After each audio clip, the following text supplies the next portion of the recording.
Hey there, every show. Today I'm going to be looking at some of the weirdest comments I've seen on the Athena P Super Y lore video, and I even respond to most of them. Loved this show so much, but Alpha Pig always bothered me, especially his little song, Lickety Letters. I suppose now that I was referencing the term lickety split, but as a kid I would always wonder why he was licking the alphabet. I remember as a kid I had a nightmare about the big bad wolf from Super Y. He ate my dad, and it felt like I was the only one of the whole family who actually gave a crap. Everyone else was acting like it was a normal Tuesday afternoon. I was like 4 or 5. It scarred me so much I still remember it many years later. I had a nightmare about him too. He ate Wyatt's hand. And I bring up my nightmare.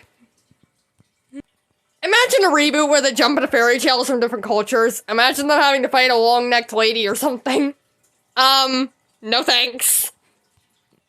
I remember, my friends and I once came up with an idea for an adult parody version of the show where they jump into classic literature books. That's funny because I actually worked on If the Super Readers Were in Harry Potter on my 2 other channels. I only did the first 4 movies, though.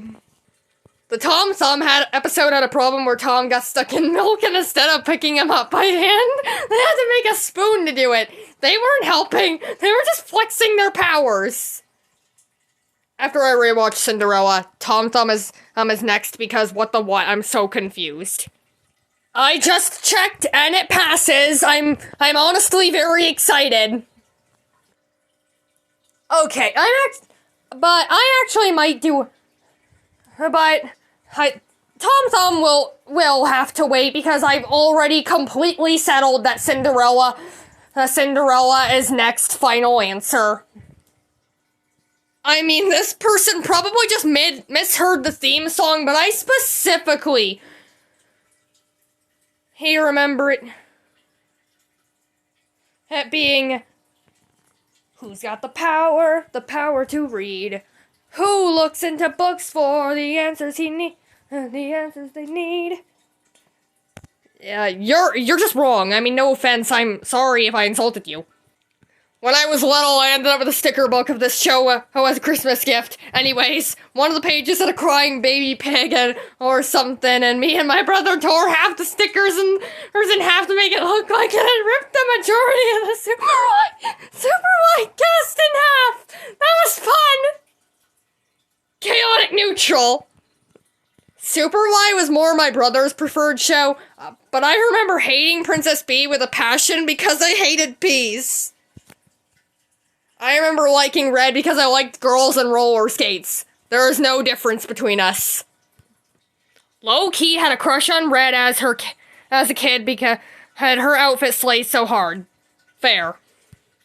Bro, this show is so nostalgic. Goof that someone finally addresses how odd it is. Also, I feel like we need to address the fact that Wyatt has watched Dora the Explorer too much, i.e., we need to make the story antagonist do good. Which word can we use?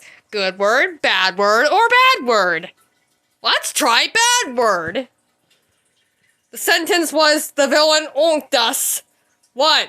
You said bad word.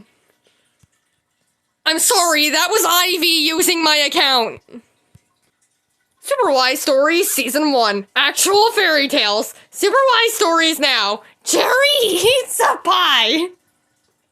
The problem was that Jerry never wanted to eat the pie because he thought he'd hate it. The episode is about giving things a try. Okay, where's our Jerry Eats a Pie episode?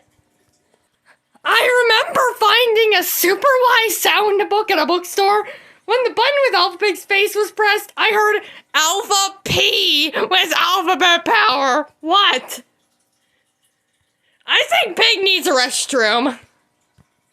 Pig, what have I told you about telling everybody what your bathroom habits are?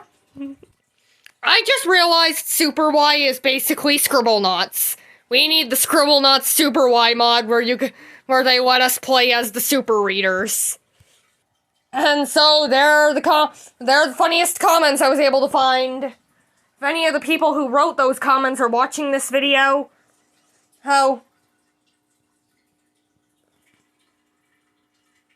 Oh, you sure gave me a laugh.